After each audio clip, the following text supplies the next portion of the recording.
All right, so we'll go ahead and start and we'll let people join.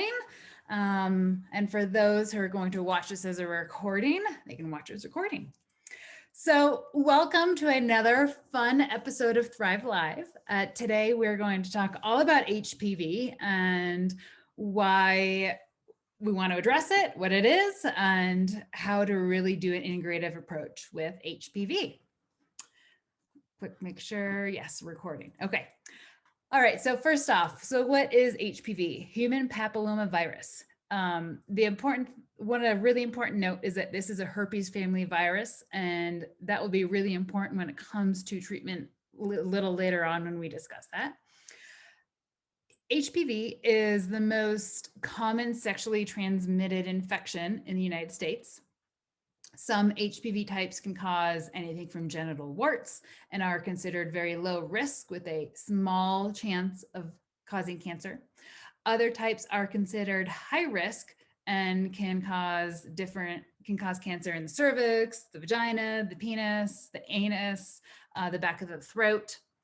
And interesting to note is that of those high-risk cancer promoting strains, it's only a very small proportion of the high-risk HPV infections and strains that actually progress to the cervical cancer.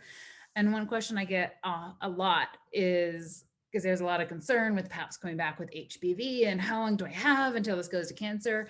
Cervical dysplasia and cervical cancer happen, it's really slow. So it's not something that is a fast transition. It's going to be a very slow transition all the way over to the cancer side.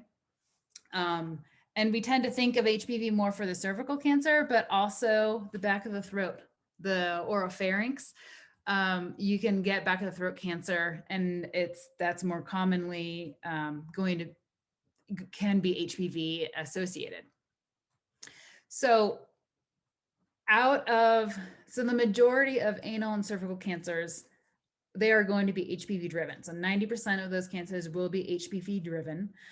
And in about the vaginal cancers are going to be about 70% HPV driven. So HPV is a cancer promoter. It's just that a smaller percentage of the patients who actually have HPV will actually develop into that cancer. And so the high risk, so there's a ton of different strains of this virus. And I'm just going to list off the numbers because I get this question a lot as well, what strains are correlated with a high risk? 16, 18, 31, 33, 35, 39, 45, 51, 52, 56, 58, 59, 66, and 68. And those are just the high risk strains. There's a whole bunch of other strains that are going to be low risk. And a lot of PAPs are going to be showing which strains are high risk, which strains are low risk. The high risk ones tend to be more of an aggressive strain. So those, meaning that we'll get more of the aggressive changes to the local tissue, putting you at increased risk for developing into that cancer state. So let's talk about some other stats here to help you kind of put it into perspective. There is this study from NIH was from 2014, and 40% of the population, men and women, had any strain of HPV, high risk, low risk. So 40% of the population was walking around with HPV. That's a pretty high percentage in medicine. So that's just under half of the population is carrying HPV. Out of that, 22% of the population is carrying genital HPV and only 4% is carrying oral HPV. So that's a concept to try and get across to patients often, is that a huge percentage of the population is actually carrying HPV. And when we look at the body's ability to fight an infection, it comes down to the terrain in the body, the foundation in the body. If your immune system is strong, then it has the arsenal and the nutrients and the stamina to fight a viral infection and to put it into submission. HPV testing, when it comes with a pap smear, Our pap smears are only good enough to be able to know, is HPV active or not. We do not know if if you've had a prior HPV that's come out positive and then it's gone negative, we don't know if it's gone or if it's just gone into remission, because the herpes class virus family of viruses loves to hide in the body, and it will integrate into the cells, evade the immune system. And it's when your body is under a significant amount of stress, and it doesn't have to be mental, emotional, it can also be physical stress for a significant period of time, that actually allows the herpes family of viruses to replicate. And so it could be that you had HPV positive 10 years ago, it went negative, and then after a period of being exhausted, you're run down, you're overwhelmed, you're a new mom, or you're just stressed from a year and a half of COVID, that the HPV might resurface again, because that stress over time disrupts the immune function. And we also know through a lot of research that stress actively triggers the RNA replication of herpes family viruses. So Epstein-Barr, HPV, any herpes family class virus is going to actively activate the RNA replication under a period of stress. And again, stress is mental, emotional, or physical. So where do I want to go next? Let's talk about, well, let's stick with talking about cervical dysplasia. So when you get your PAP back, the PAP is kind of like a general, broad, high altitude screen for, okay, is there inflammation in these cells? And then if there's enough significant inflammation, then you go for the colposcopy. Well, they will do the biopsy of the cervix, and they will tell us exactly what degree of changes are in those cells. So there's a whole bunch of layers in the precancerous stage before you get to the cancerous stage. In that precancerous stage, we'll have the ascus, the SIN1, SIN2, SIN3. And in terms of topical therapeutics, local therapeutics, as long as the changes are just on the face of the cervix and not inside the canal. And if for those of you that have had the colposcopy reports looking at the ECC, the endocervical canal, that needs to be negative to have more treatment options. And in terms of local treatment options, so the conventional route, the most common is the LEAP, where they're going to go in and they're going to cut out the tissue. You could freeze it off, you could burn it off. We also offer escharotic, which is an herbal burning that happens, and it's 10 different sessions, and we burn the tissue deeper and deeper. But we also then wash the cervix with calendula and turmeric, which are anti-inflammatory, healing herbs to help heal the cervix. And the escharotic takes less tissue away from the cervix than the LEAP or the other procedures. And that's important if you want to have a baby down the road, because when you're pregnant, your cervix is basically the plug to your uterus at the point of when you're being pregnant, and it was holding the baby inside. So if you have had too much of your cervix cut out, then you can be at risk for having what we call an incompetent cervix, where your cervix is not strong enough to actually hold the pregnancy and to hold the baby inside. And they have to take a pretty significant amount of tissue out of the cervix, but that is of a concern if you have had multiple LEAPs and now you want to get pregnant. Now, so we have the LEAP is kind of the more aggressive.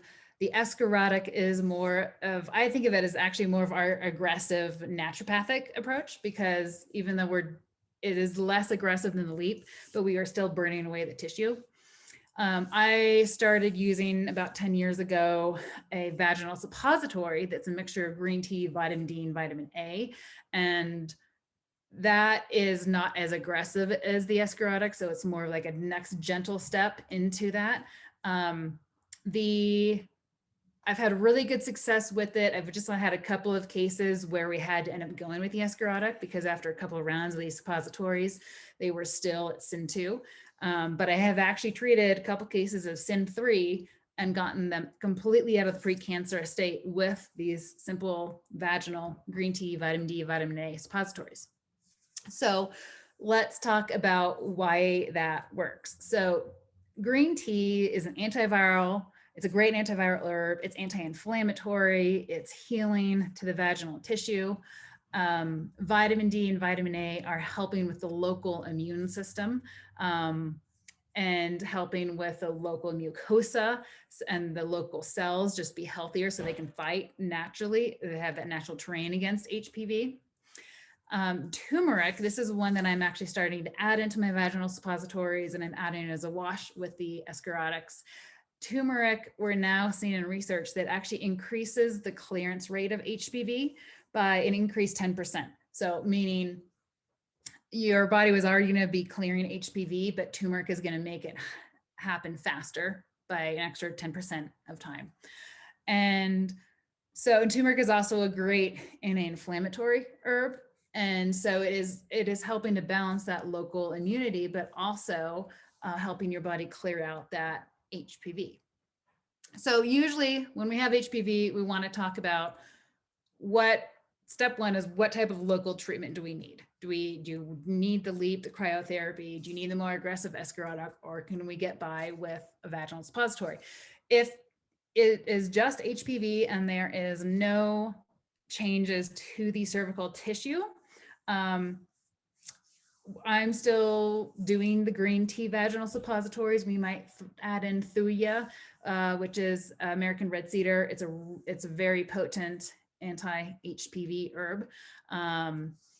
In addition with the turmeric and the vitamin D and the vitamin A. So, and that's also one that I've really, it's a nice therapeutic because it's not as crampy and painful like the escharotic and the other procedures.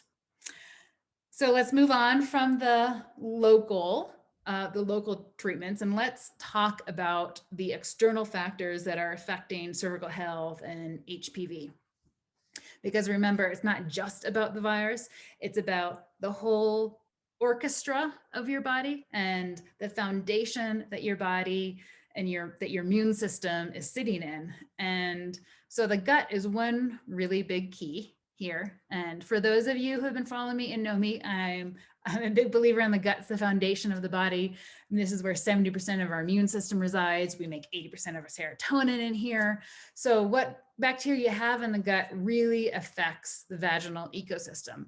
And kind of piggybacking on a couple episodes ago when we talked about chronic UTIs, bladder infections, vaginal infections, we talked a lot about how the gut biome is more of your foundational biome in the body, and then it actually feeds the vaginal biome and the uterine biome. So, and the bladder biome. So even though those are separate systems, they will have unique independent biomes.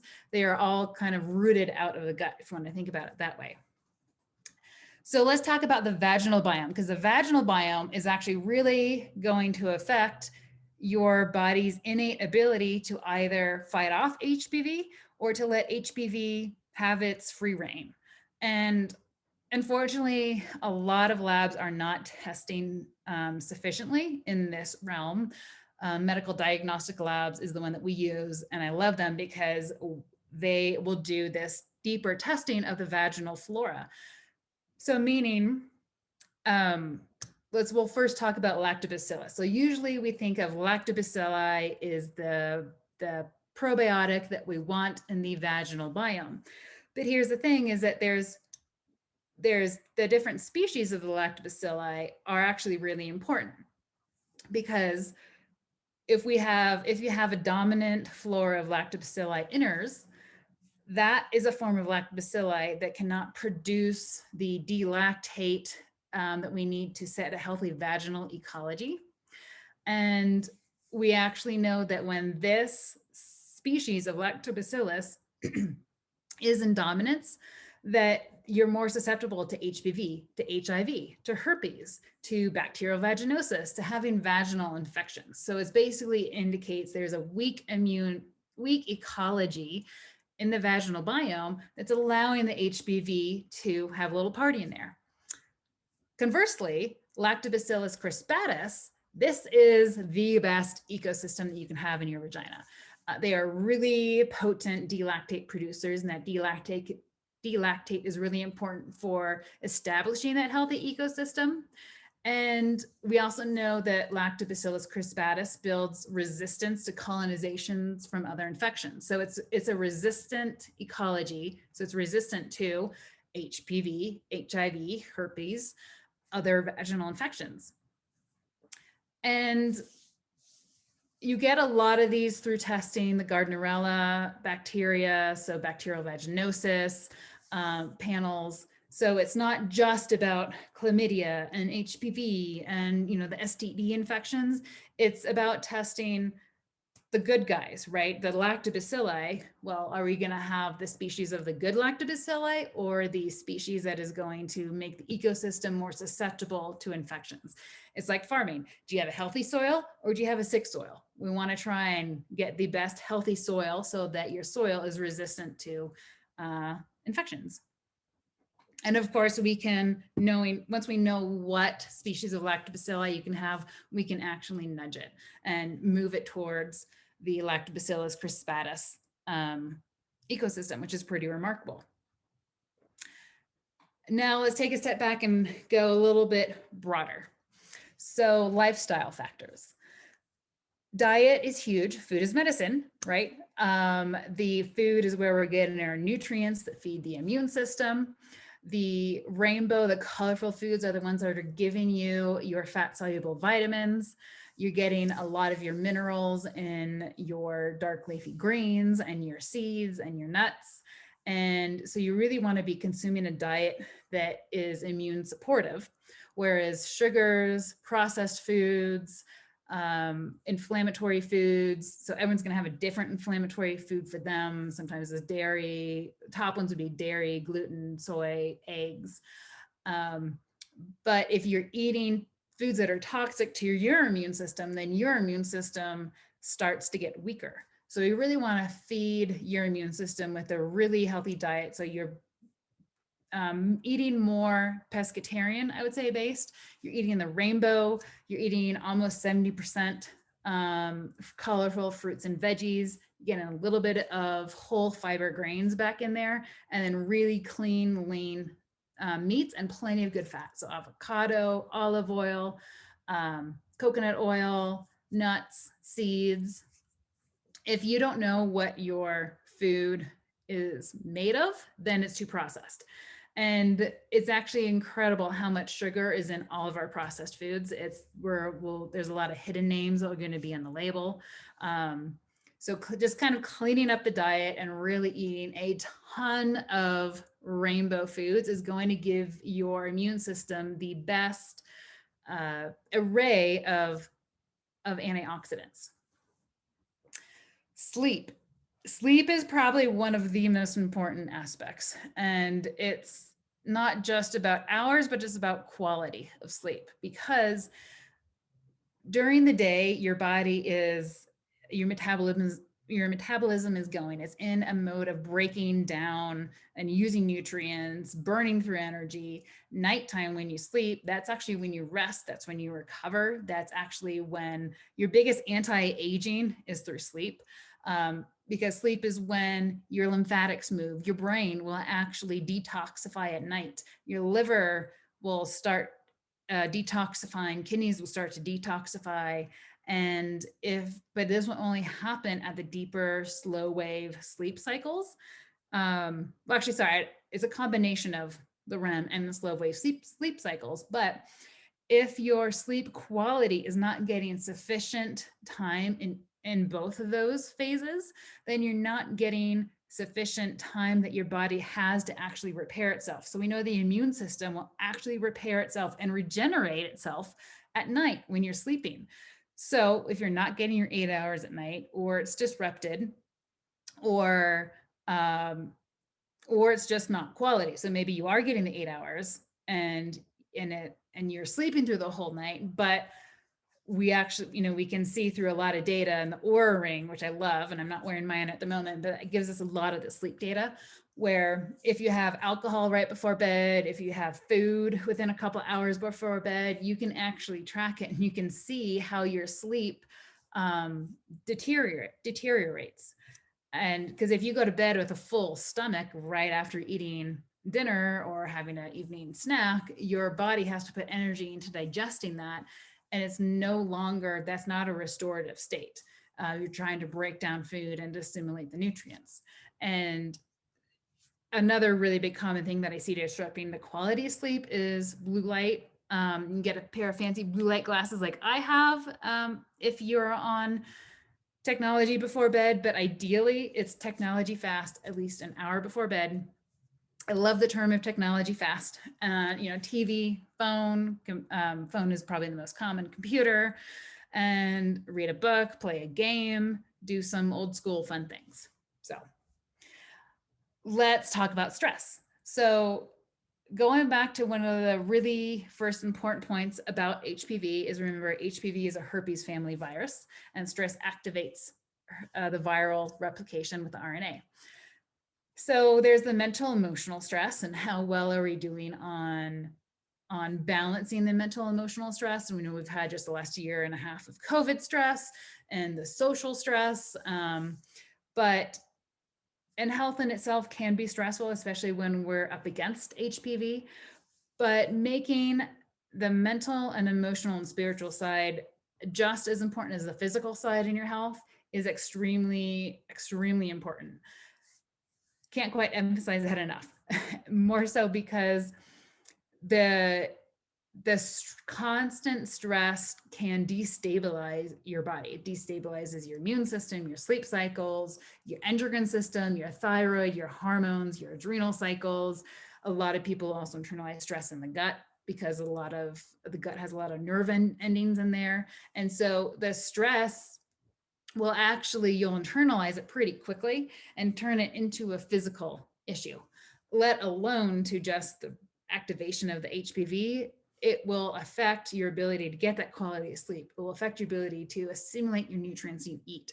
It will affect your ability for your whole endocrine system to balance, from your thyroid to your adrenals to your sex hormones. And your thyroid, adrenals, and estrogen and progesterone are all also playing a role in the ability of your immune system to respond to an event. So when we talk about like whole body balance, we literally mean whole body balance. We want to bring every part of the body into balance so that your immune system has the best chance of fighting Epstein-Barr, HPV, whatever it is. Now, physical stress, that doesn't just mean you blew out your knee skiing. We're also talking about mold, chronic mold toxicity, and this can go unnoticed for years. And maybe it just presents as a little sinus congestion, but mold is incredibly immunotoxic. Other infections, so Lyme disease, Epstein-Barr, other infections that we're exposed to items and bacteria, viruses, molds kind of all the time, from infancy through our life. And it goes back to how strong is the foundation, how strong is our gut, how strong is our immune system. Did we have a lot of stress as a child in our childhood that affected how our body balanced later on in our adulthood? And I want to bring this point up because it's not just about the infectious agent, it's about how your body can handle it. So for example, mold. We are exposed to mold kind of consistently through foods, maybe a tomato that you ate that was a little too old, cantaloupe, grapes, peanuts, let alone to the water damage, but nutritionally we'll be eating it. And if your gut foundation is off, then it allows mold or yeast to get its foot in the door. And so we really want to work on improving and bringing up that foundation in the body. Now, kind of with PTSD or past history of just really high stress, that's kind of also its own category, because we will see it change the neurological system tone in the body. And so your brain is amazing at protecting yourself. So sometimes it's really hard to ask ourselves, am I stressed? And we actually have to look at the physical symptoms. So for example, for me, I know when I get stressed that my eczema breaks out. And it can help to have those physical indicators as check-in points, because it can be really hard sometimes to ask your brain, hey, am I stressed today? Because your brain's going to try and protect yourself. And so it's good to do the whole body physical scans. Like you feel like you're tensing up in the shoulders? Are you holding chest tension in your chest? Are you holding it in your belly? And we actually hold a lot of it in our pelvic floor. And we did a great whole episode on pelvic floor with the pelvic physical therapist. But it's amazing how much stress we hold in our pelvic basin.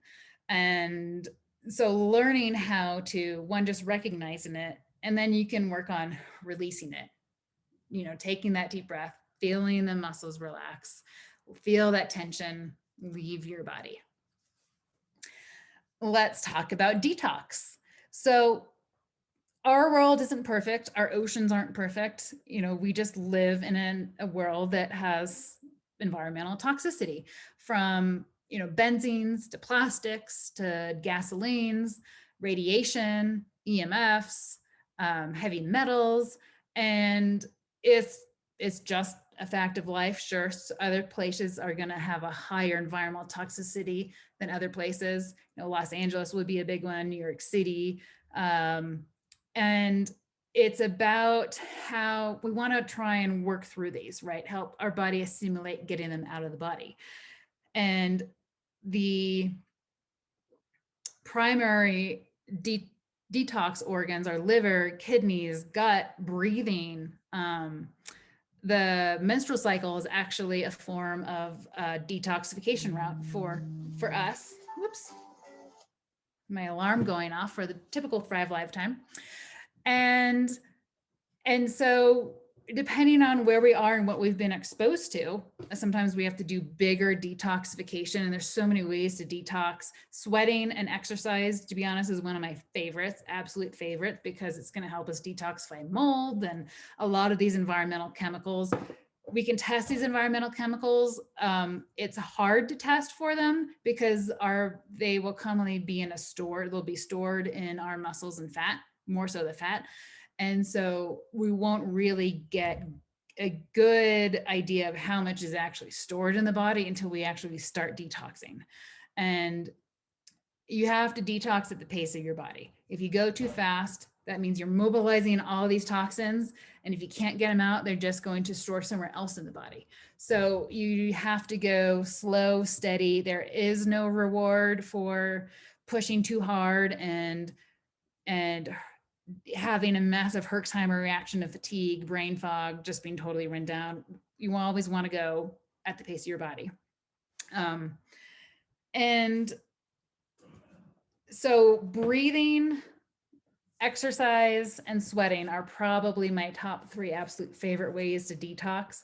You could always throw in some chlorella. You could, there's homeopathics for detoxification. You can do herbs. There's so many beautiful ways to detox. And I can't tell you how many times I've seen that if we get the body detoxing, the immune system starts to work better. The thyroid starts to work better. These are the roadblocks that are blocking that body's ability from resetting. And when it comes to, really treating HPV for long-term results, we need to detoxify the body. We don't always know what is in the body from an environmental toxicity standpoint. We can attempt to run a lab test, but at the end of the day, we kind of assume there's some degree of environmental toxins in there that we need to get out to get your immune system to function better. And then lastly, let's talk about some key nutrients, and I'll kind of go in and get, and then I'll talk about some questions after these key nutrients. So keep putting the questions into the chat box. Okay, so key nutrients that I have found. The biggest one that I am seeing currently with HPV is AHCC, the mushroom extract. It is incredibly antiviral. And I'm having probably the biggest improvement with the HPV cases for just a direct antiviral thing to take. Sure, there's also a list of things that you can take for immune support, from vitamin C to zinc to vitamin D, herbs that are going to be antiviral, and you kind of just have to address the biggest elephant in the room. And if you need that high potent antiviral, that's the AHCC. If your estrogen and progesterone need to get into balance, that's going to be more the DIM, because estrogen actually activates HPV integration into the cervical cells and the vaginal cells. And we also, another kind of fun fact is that estrogen is more immunostimulatory. So for patients with autoimmune disease, you may find that your autoimmune condition actually flares more when your estrogen goes up, and progesterone is actually protective. It calms down the immune system. So hormone balance is very important.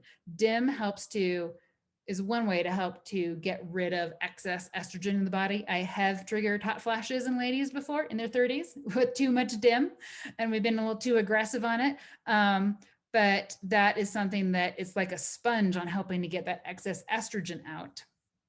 And I would say some of my favorite antiviral herbs besides the AHCC mushroom extract would be like the astragalus, licorice, elderberry, and any of the adrenal adaptogenic herbs, because the adrenals are like your cheerleaders to the immune system. So if your adrenals are tired and wired, if they're just tired, which is more often than not, you need to support them because they are supporting your sex hormones, they're supporting your thyroid, they're supporting your immune system, they're supporting this whole interdynamic interplay of the orchestra of your body. I love that term, the orchestra of the body, because it's never just an infection. It's how is your thyroid affecting the HPV? How is your liver affecting the HPV? And so we really want to address this more orchestra aspect.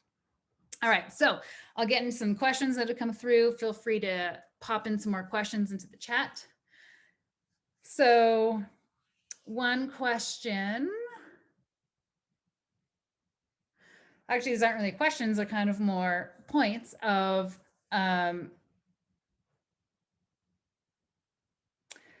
so when we were talking earlier about the HPV, it could be positive now and then it goes away and then it reflares. Yeah, that is actually pretty common. I actually feel like I just went through a wave of patients in my practice who I treated for HPV. We did the whole escharotic. We did all that 8 years ago.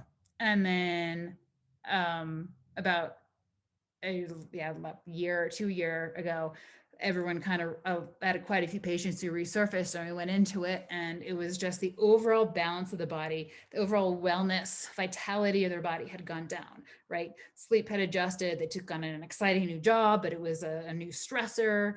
You know, their diet had kind of gotten off and got a little more junk food in it. And we all do it. I like to drink wine, you know, I like to have my birthday cake too. So we're, you know, we all do it. But it wasn't ever like one particular thing. So it wasn't like, oh, you know, I had this major event and we know exactly what that stress was.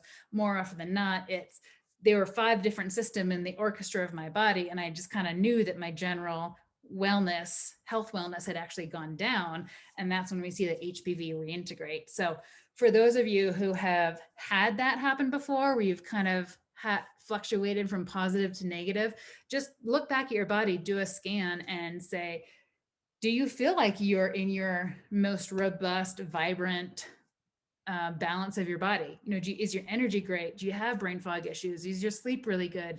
How is your diet? How is your self-care, right? How is your exercise? Are you doing whole body balance? Because that is what is going to keep the HPV from reactivating. Which I think is pretty cool that it kind of comes down to lifestyle medicine, plus some targeted nutrients. And going back to briefly talk about the kind of the direct vaginal treatments.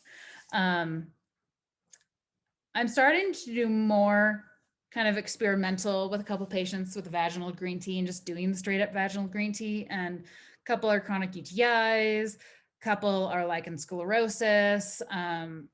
So like autoimmune hardening of the vaginal tissue, because the green tea has such an immunomodulating effect, and it's antiviral and it helps to kind of reset the ecosystem. We just see so many positive things coming out of that. It's where I'm starting to actually think more broadly of HPV with the green tea these days, which is pretty exciting. And I get really excited about those suppositories because it's such a non-invasive therapeutic aspect, from all the way from SIN3, which is the last stage before cancer. And we're getting clearance with these most of the time, because only a couple of patients have had to go to the esclerotic level. So let me know if you guys have other questions, other key nutrients that you want me to talk about. I can keep rambling. Sometimes it's hard when I have 10 years of treating HPV and cervical dysplasia to get all the information down that I have. But I hope this is really useful and really useful to help you kind of understand what are some of the key takeaways, and really what is that big picture that we're looking at, right? Like, what do we look at beyond just the virus, and why is it that diet and lifestyle and sleep and your digestion and your gas and bloating so important to actually healing HPV?